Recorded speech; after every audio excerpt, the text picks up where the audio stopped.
The truth has arrived.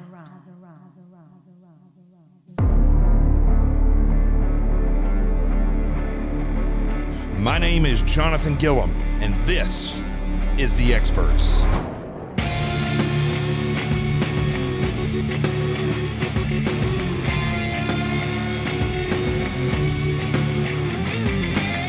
And welcome back to the show. Happy Monday. I'm still on the road now.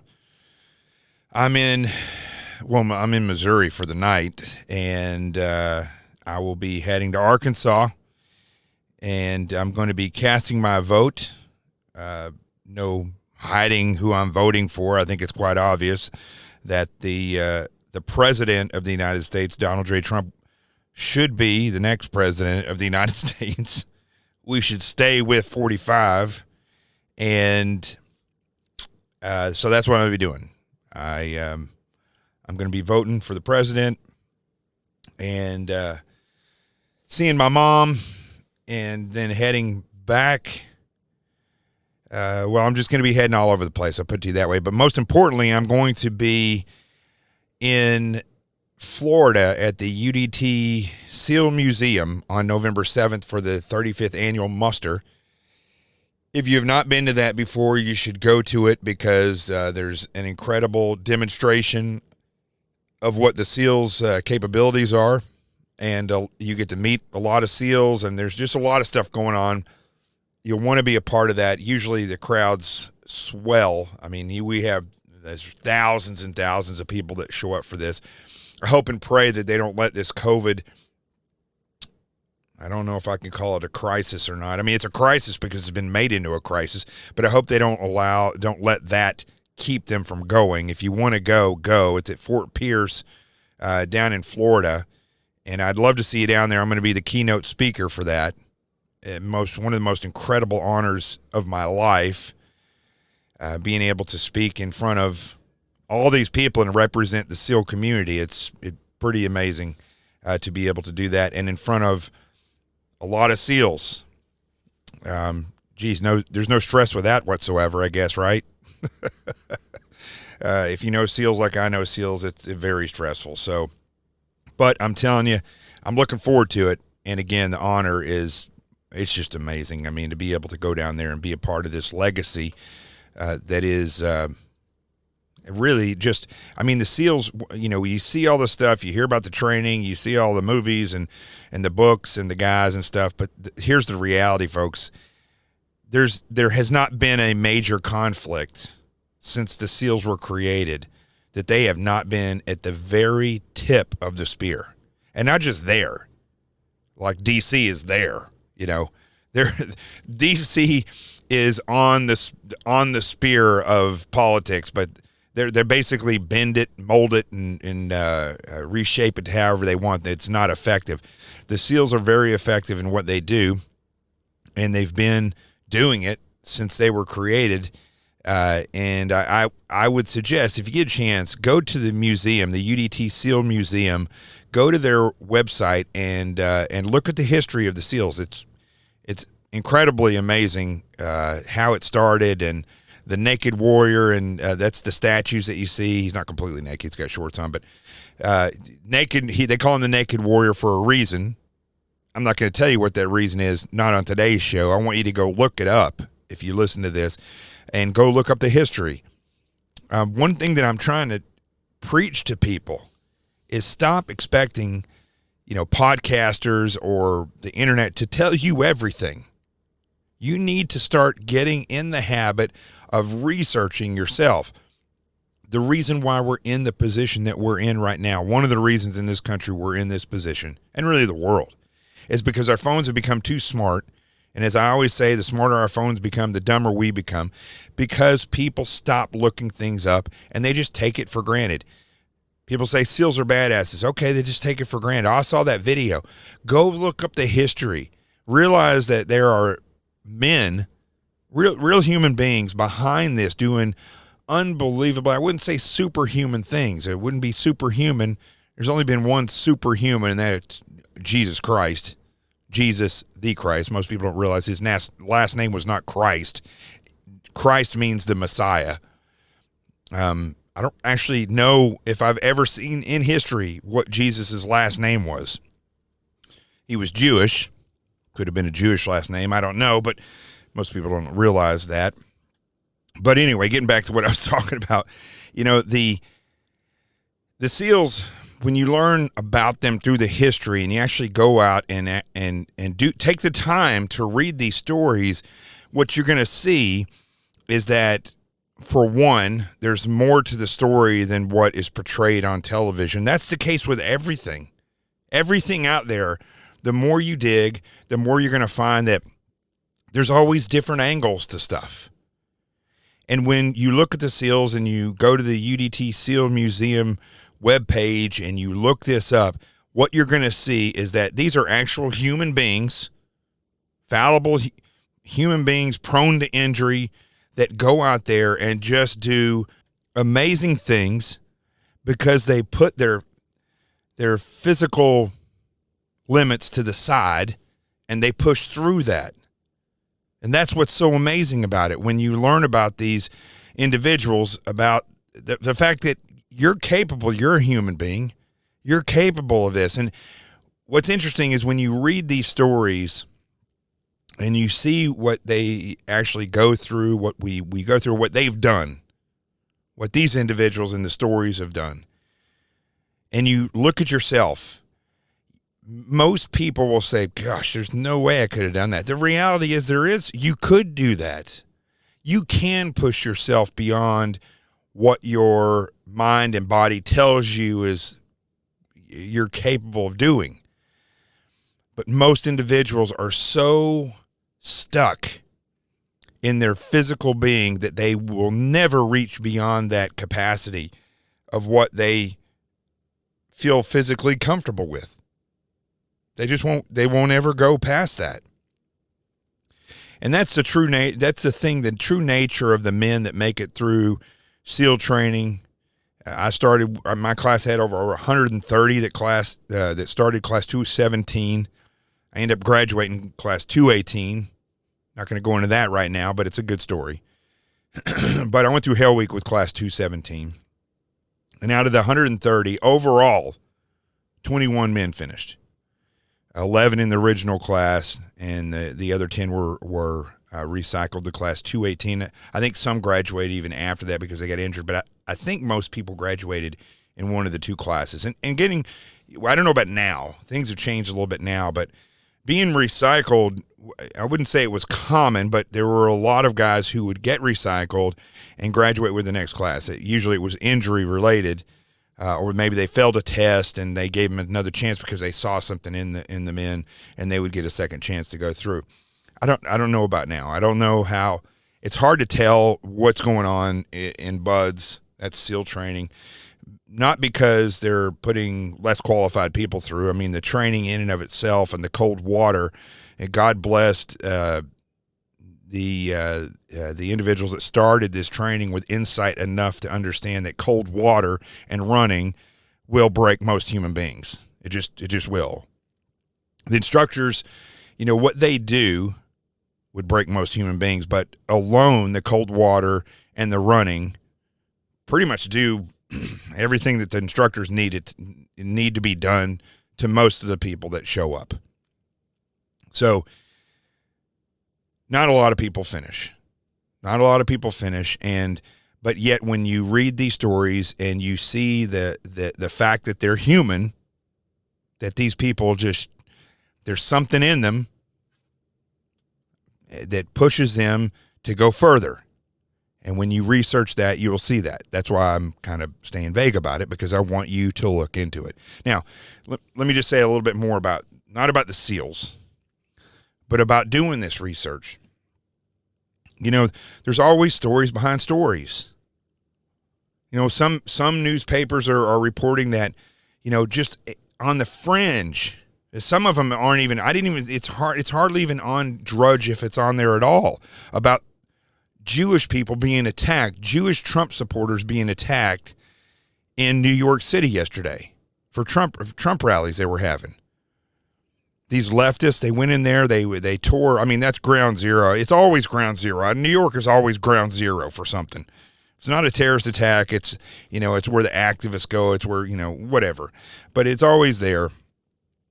And a lot of Jewish people were having I don't know if it was actually a Jews for Trump or Jewish people for Trump or what it was, but there was a lot of Jewish people that were, they had their Trump flags and Trump hat on and stuff, and they got attacked brutally.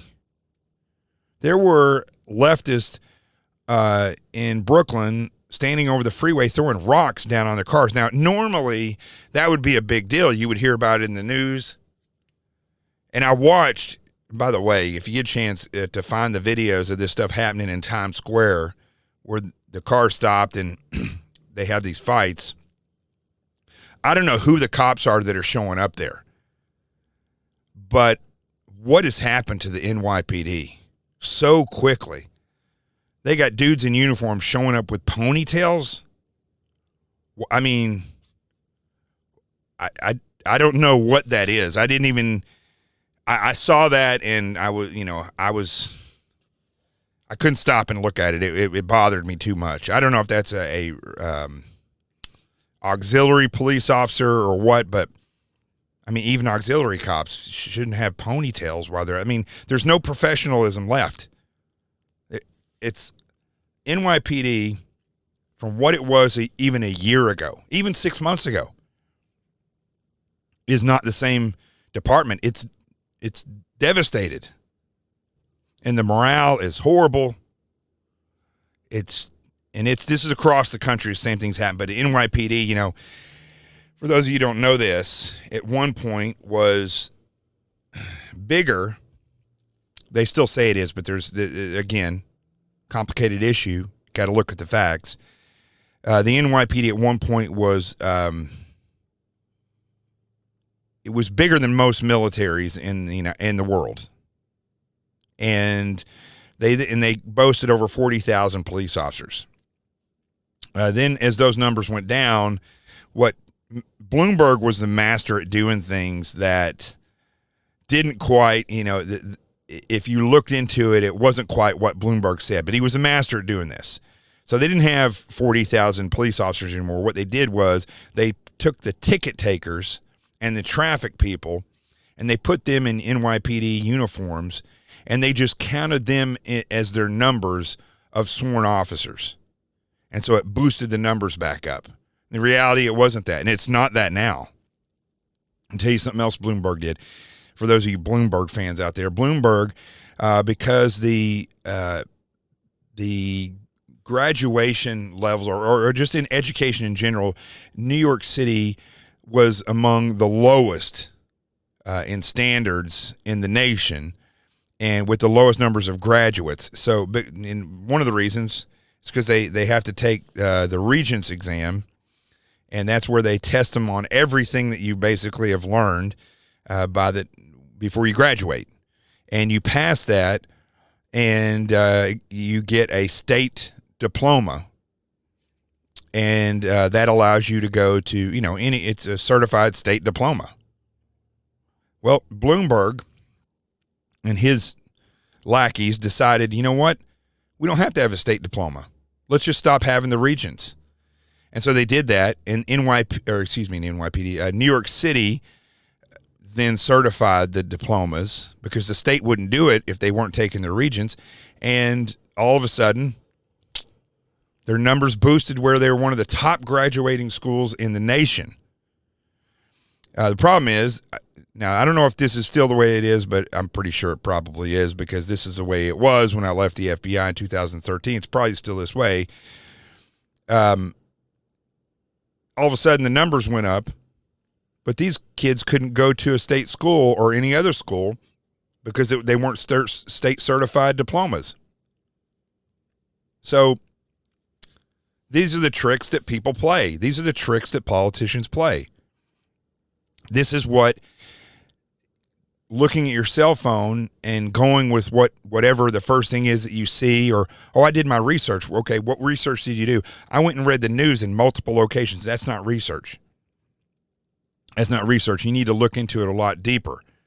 Because if you just looked at what the news said and their statistics, you say, oh my goodness, or the Department of Education, whoever makes up that statistic, and then it gets reported by the mainstream media, you would think, good grief.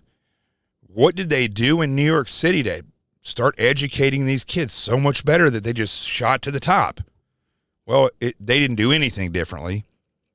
They just changed the certificate or who certified their diplomas from the state to the city and got rid of that pesky exam that kept everybody from graduating in New York City, even though everywhere else it doesn't seem to be a problem. You see, this is the way that things work, and this is why it's important for you to continue to do your research and understand the reality of what's going on. You know, I like today, here's an example of me not doing my research enough. On Twitter, somebody sent me a tweet that Tampax actually put out, that the feminine hygiene product, and this is what it said. Now, here's when I say I didn't do my research. This was actually put out on the 15th of September. I thought it came out today. Doesn't really matter, though. It's stupid no matter what day it comes out on. It says, fact, not all women have periods. Also fact, not all people with periods are women. Let's celebrate the diversity of all people who bleed.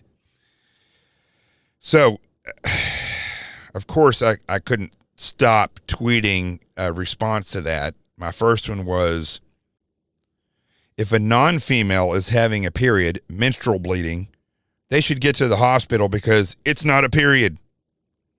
I had to write 2 more tweets on this. The only thing not female about a period is the word men in menstruation. Can you believe I'm even having to, it's not that I'm joking about this. I'm belittling Tampax for tweeting this out.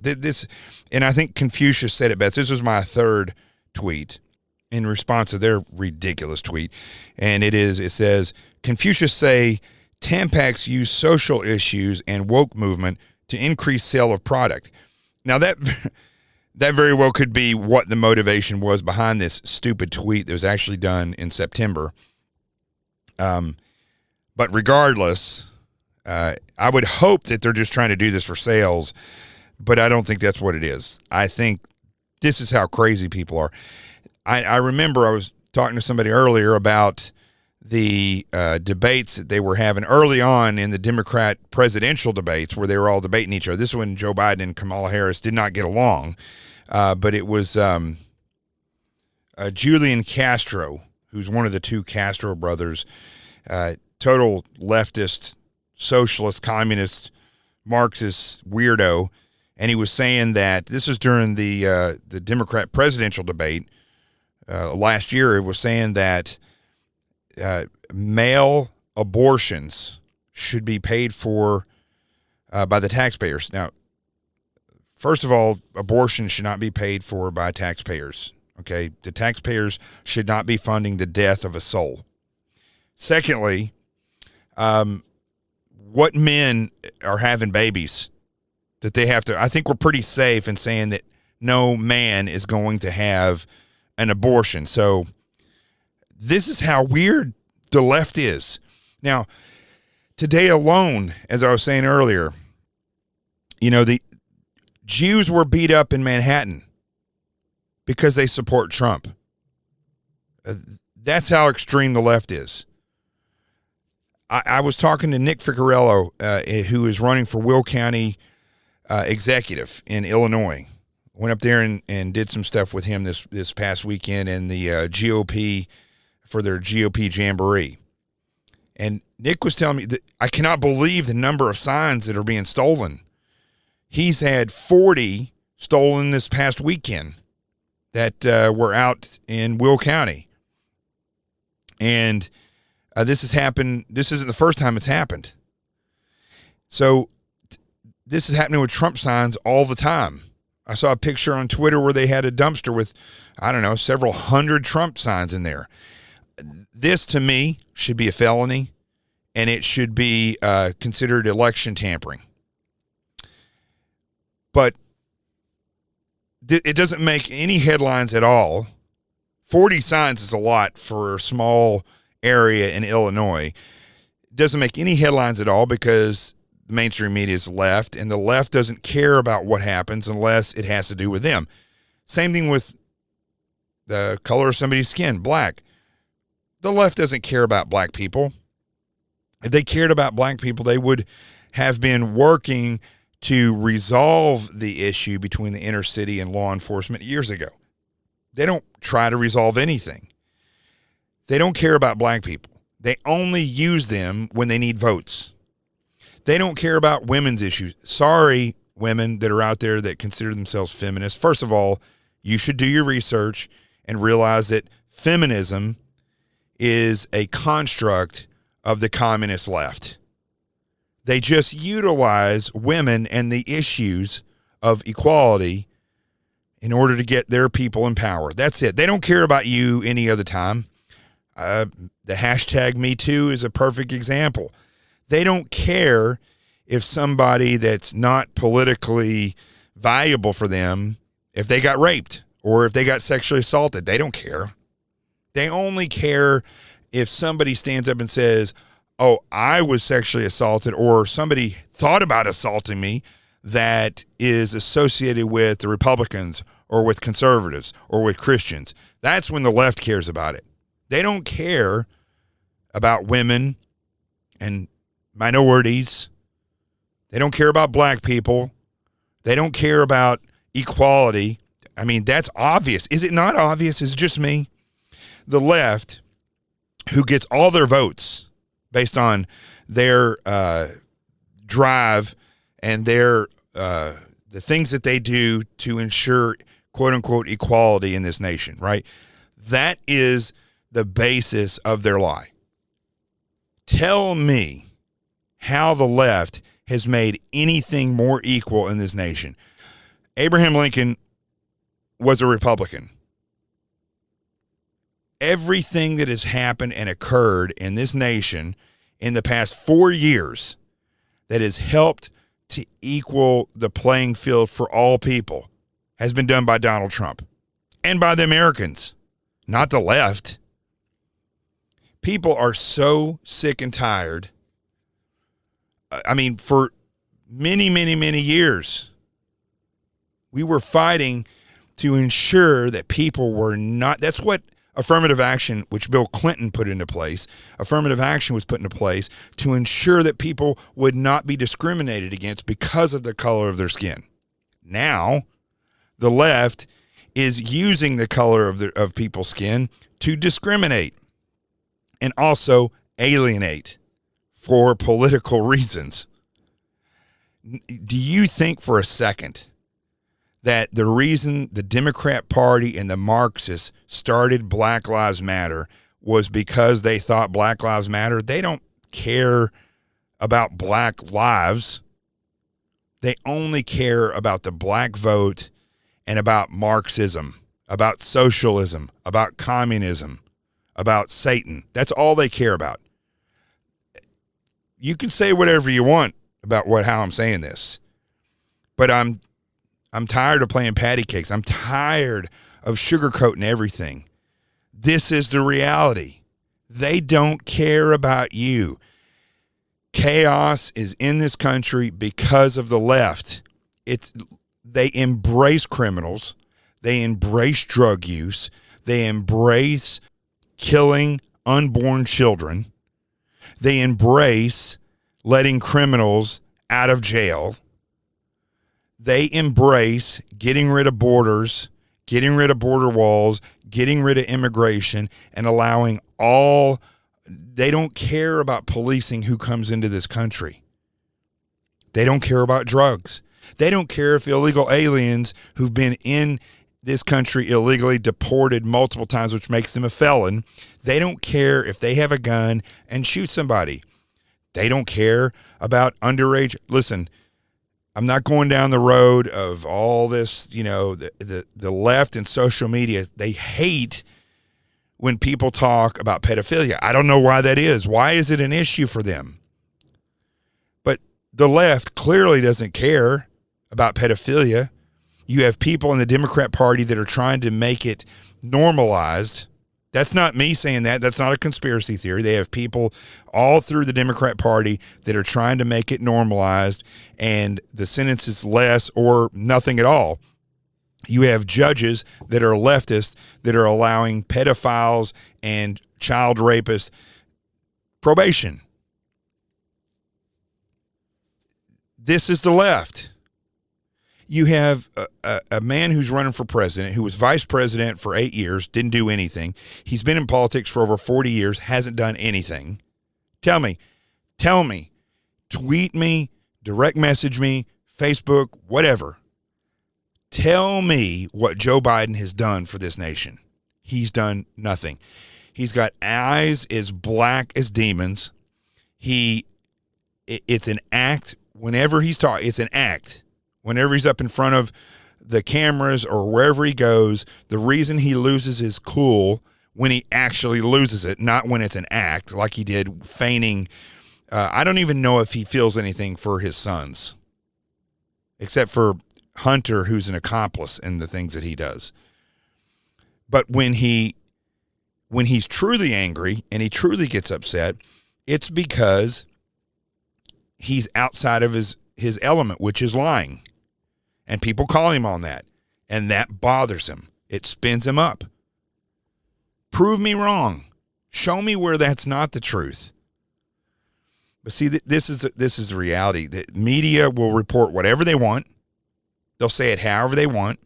The echo chamber is social media, where social media only allows media reports that back what the leftists believe or think or what they're saying, what their narrative is. And if somebody says otherwise, then they kill that account or they kill that story. Then the politicians take that spin, they take that energy, and they then push it out further themselves. It's the same thing that the FBI and the DOJ, which are leftist organizations, same thing that they did with the fake dossier against Trump. They took that fake dossier, which they paid for. The leftist politicians and the never-Trumpers paid for that.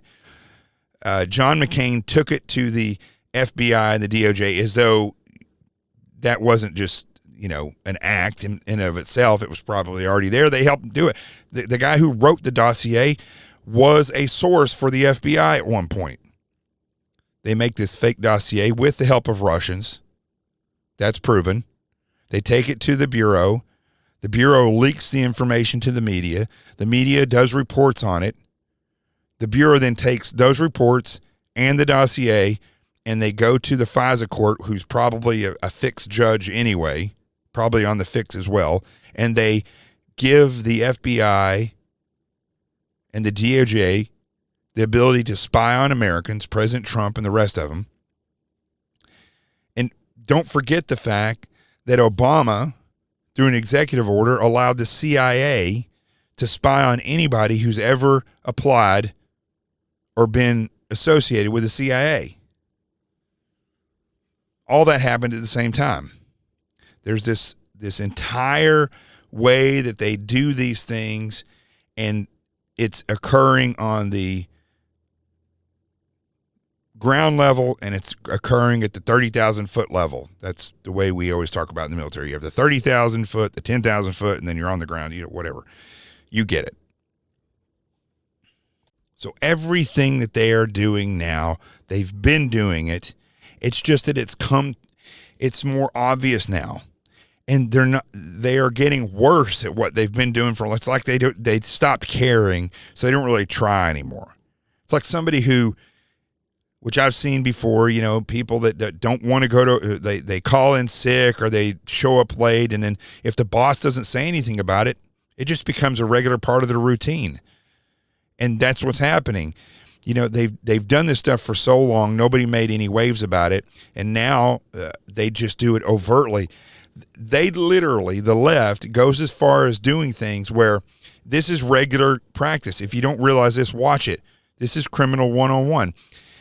Whatever they are doing that's criminal or wrong or immoral, they will go into the media and accuse the right of doing the same thing, or of doing it. Not doing the same thing, of doing it. When the left is actually doing it, they will every single day. It used to be every now and then they would do this. Now, every single thing that they've been called on, they immediately, or sometimes before they even get called on it, they're out there saying that the right is doing that. And it's not one person. It's not just Joe Biden or Kamala Harris. It's everybody. Everybody in life, even the media, goes out and accuses the right of doing what they're doing. And they don't even try to hide it anymore. It's not even a good story. It's not even a good act. Watching Joe Biden, I'm so glad these debates are over. Because it's absolutely horrible. The only good thing about these debates in the past 4 years, even the ones that happened in 2016 for presidential campaign back then, the only thing that's good out of all those has been Donald Trump. And I don't even have to say that as a Trump supporter. He's the only one that's been up there that didn't use political rhetoric. And they hate that.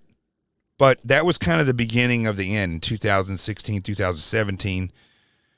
That was the beginning of the end where they just stopped caring. So, let's see. Before I stop, let me just see what else is. I looked through the news earlier. It's the same old every time. One of the funniest articles out there right now is that this is the headline on FoxNews.com. By the way, FoxNews.com, and not just FoxNews.com, but many of these, but Fox is the least smooth out of all of them. You click on a story, it literally takes 30 seconds to a minute for the thing to load because all the advertisements, pop-ups, they have a big full-screen advertisement that will pop up, and it freezes your computer now. That's how crappy it is.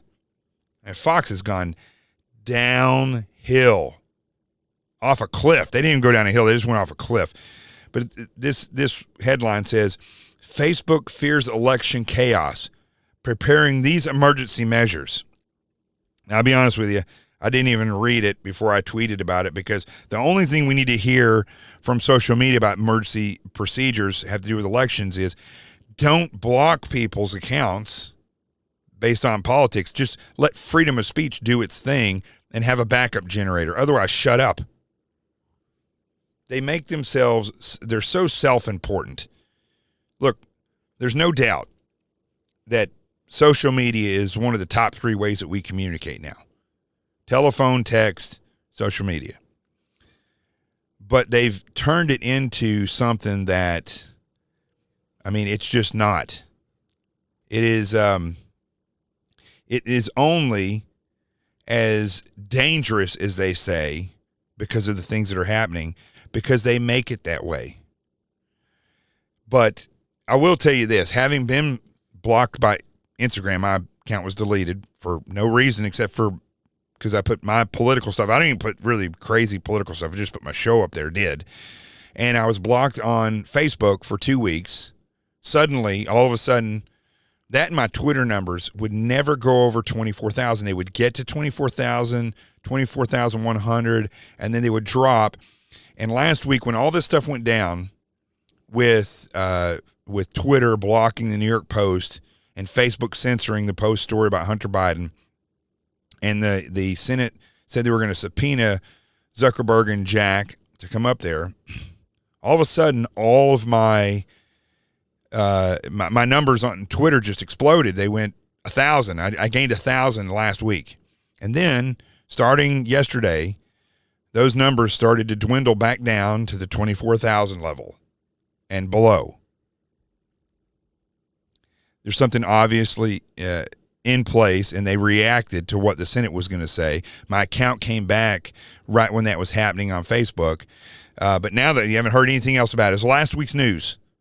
The Senate seems to have teeth when it's popular. Other than that, they don't really have teeth. Why isn't Facebook and Twitter and Instagram and LinkedIn and all these, why aren't they being just monitored? Why does the Senate and Congress have to act like the airline industry, where they don't fix something in a plane until the plane crashes and kills 200 people. Then they'll insist on it being fixed because it's economically, they say it's not feasible. Well, it's not that it's not economically feasible. It's that they want to make a bigger profit than being responsible. And Congress is the same way.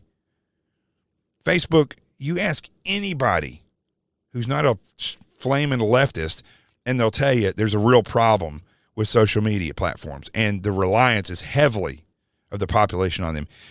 If the Senate didn't know that before last week, they're crazy. But it's very interesting because they only cared because the New York Post and Kayleigh McEnany were booted off of Twitter or locked down on Twitter. Otherwise, they don't care about you. They don't care about me. They don't care if my account got deleted on Facebook or Instagram or anywhere, or my numbers are dwindling away on Twitter. They don't care about that. They only care about the heavy hitters and about media because media takes care of them. That's it. I hadn't even looked at this until now, but the article says that the tool is now a key component of Facebook's strategy to prepare for the contentious U.S. election, would only be activated in dire circumstances and instances of violence, people familiar with the matter told the Journal.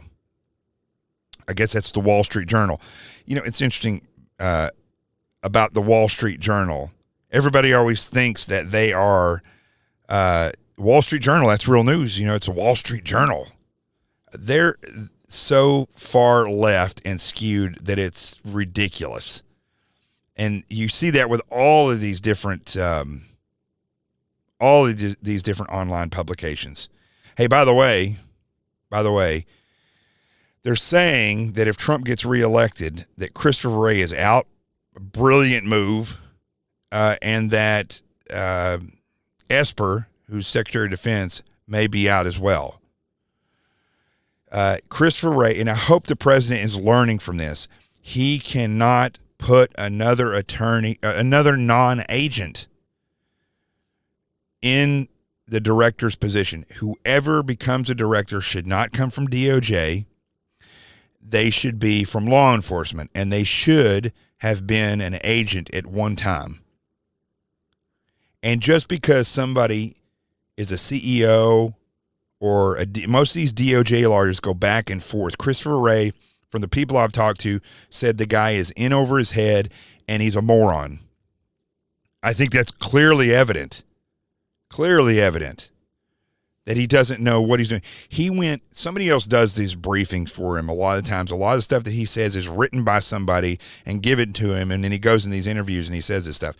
When he was asked by Brett Baer about Antifa, and he said that Antifa is an ideology, it's not an actual terrorist group, it shows you that the example of how bad of a leader he is, that he doesn't even realize Antifa is an organized group, an organized terror group.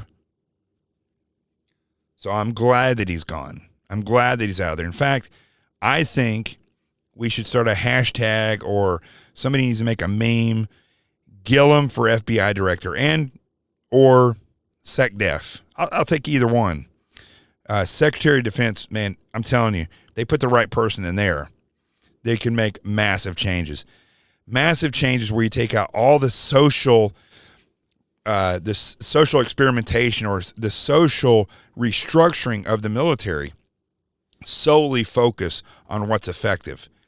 It would demolish the left's movement in subverting the DOD. Same thing with the FBI. If it's not the best thing for the mission, for what that agency does, then it doesn't get put in there.